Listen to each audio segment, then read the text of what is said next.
Embrace the suck. No pain, no gain. Fortune favors the bold. Overpower, overtake, overcome. Continuous effort, not strength nor intelligence, is the key to unlocking our potential. My friends, these are just a few of the motivational quotes you are going to need before ever entertaining the idea of beginning a new game of Cuphead. This is not a game for the weak, the scared, the nervous. My friends, Cuphead, it's a game of champions. Champions alone. Question is, should you buy it? Take that hard-earned cash money and you take that 10 to 30 hours of your time to invest in this one-of-a-kind run-and-gun side-scroller? In short, yeah. Let's talk about it. Game's description. Cuphead is a classic run-and-gun action game heavily focused on boss battles. Inspired by cartoons of the 1930s, the visuals and audio are painstakingly created with the same techniques of the era, i.e. traditional hand-drawn cell animation, watercolor backgrounds, and original jazz recordings. Play as Cuphead or Mugman in a single-player or local co-op as you traverse strange worlds. Acquire new weapons, learn powerful super moves, and discover hidden secrets while you try to pay back your debt to the devil. Developed and published by Studio MDHR. Let's talk about the target audience.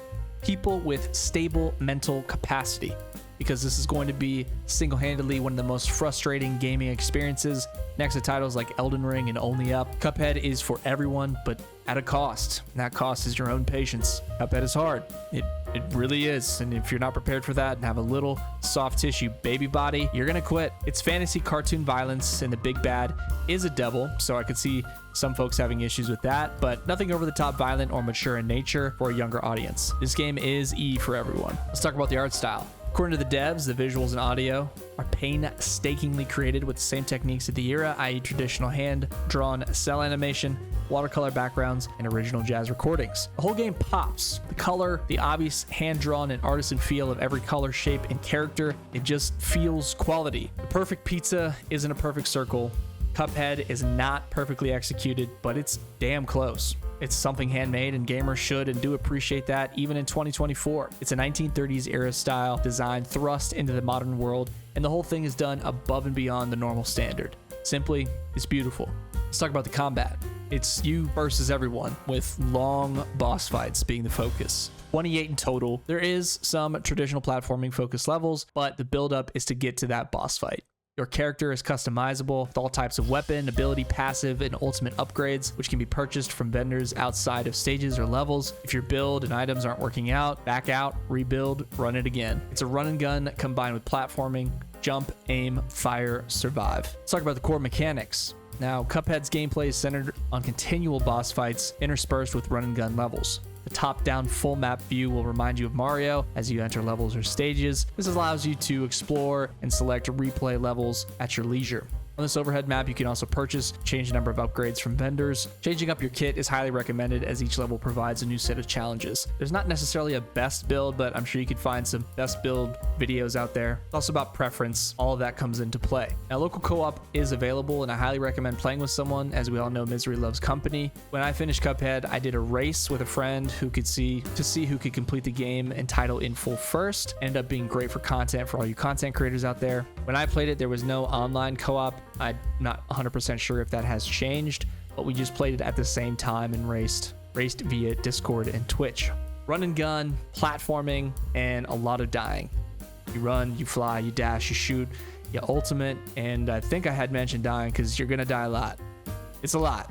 It's a lot of dying. Just accept it now. Let's talk about the audio. Now again, in that description, the visuals and audio are created with the same techniques of the era in the 1930s. Traditional hand-drawn cell animation, hand-done watercolor backgrounds, and original jazz recordings. Let me emphasize original jazz recordings. I feel like when I play Cuphead, I'm sitting witness to a giant big band based out of Chicago playing for some old school gangsters in some famous theater.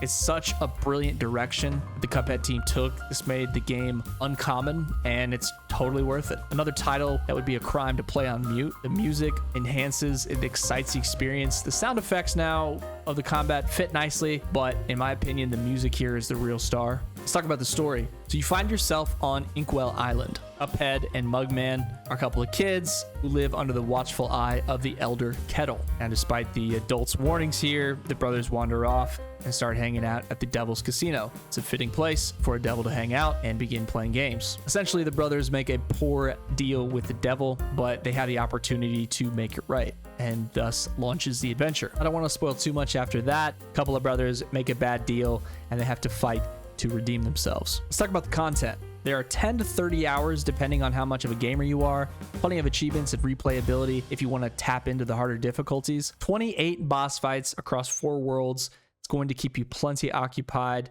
On top of that, the game takes a while because it's just hard. Like, you're going to die a lot. You're going to go back to a lot of checkpoints. Let's talk about the QA. Now, I played on Steam with an Xbox controller. I had no real issues with the input. I will say sometimes there would be some frame delays, which would cause mistakes and frustrating unplanned in-game deaths, but it did not outweigh the pros of the game overall. Now, I played this game several years ago, so that could have been optimized by now, could have been issues with Steam, communicating with the stream software, communicating with my PC, whatever it is. The game can be optimized to your setup, but it requires extreme precision. So this I found to be frustrating. This could be frustrating for you. If the input delay isn't perfect, you will suffer. So Cuphead, in my opinion, is one of those games that belongs on every single shelf. It's one of the best games that has ever been made and is without a shred of doubt worth your time and money. 10 to 30 hours, perfect for a co-op couch session, handmade in the most literal sense, and it's going to drive you crazy with its difficulty. Doesn't matter what genres you're into, buy Cuphead. This is not an ad. As always, team, this has been Ghost Stories Gaming. You can find me at Ghost Stories Gaming or Ghost Plays Games on all things social, and I will catch you guys on the next review. Peace.